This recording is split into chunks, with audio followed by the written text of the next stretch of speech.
Well, good Wednesday morning to everybody. Looking forward to our meeting tonight, as always.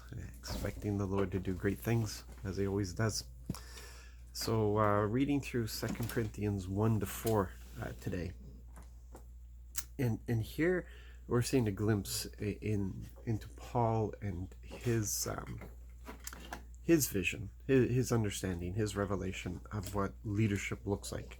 We saw some of it in 1 Corinthians, in his first letter to Corinth, when he was talking about the apostolic ministry and the place of the apostles as servants to the church. The attitude of father to children, a father who sacrifices all for his children to be in a better position than himself. And this is the attitude of leadership, a father's heart, a parent's heart towards children.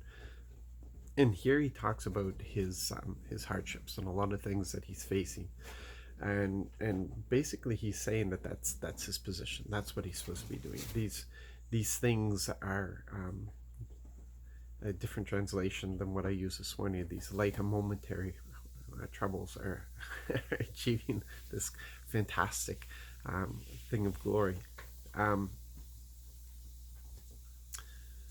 Because in perspective, our life here is so short. It really is short in comparison to eternity. And so the things that we have to go through here will soon be forgotten. And when we realize the purpose of going through these things, that we go through these things for the betterment of other people, and that as we go through them, not only is God glorified, but people are bettered because of things that we face and overcome. And in this, Paul talks about how hard he was hit by these, and he was saying that at times he didn't know whether they would make it or not.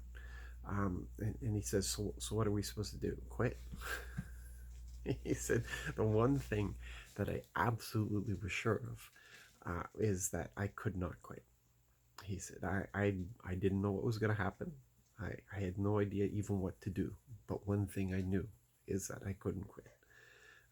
Because quitting means that whatever we're in the midst of will not be completed.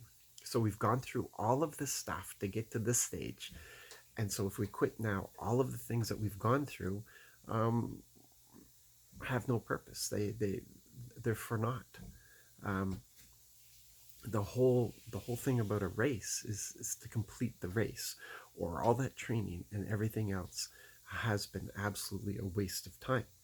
So all the things that we've gone through in our past has led us up to this moment. So we don't want to see anything that we've gone through become a waste. So we go to the end of it. And perhaps going to the end of it, we will even understand the purpose of it. There's no guarantee, but perhaps we will understand the whole purpose of everything that we've gone through.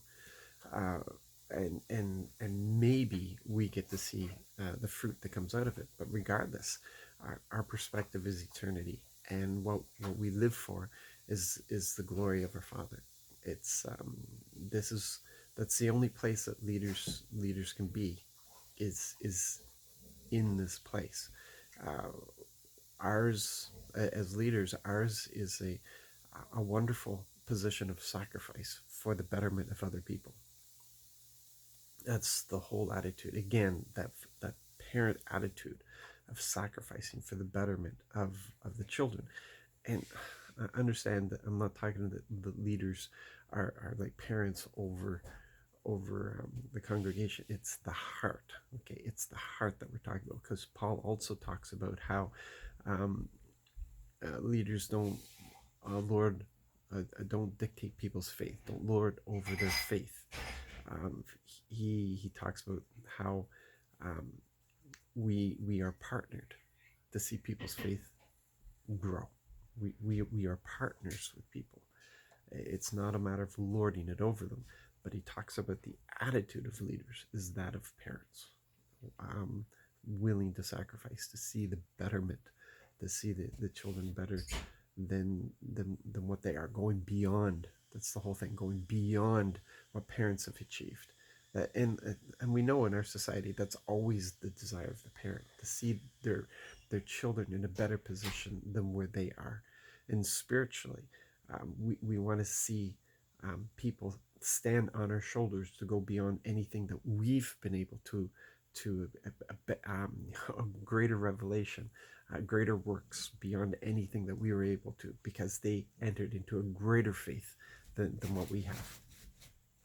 We should never be jealous of those um, who are coming after us. We should be applauding and cheering and really encouraging them onwards. And that Paul's letter is a lot about encouragement. There's a lot of encouragement there. But leaders are simply partners in seeing this happen with a father's heart. So, okay, so I'm going to leave it there. You guys be blessed and be encouraged in this day. Be engaged, and whoever you're in a leadership position with, um, have the heart of a father. Want to see them go beyond you. God bless.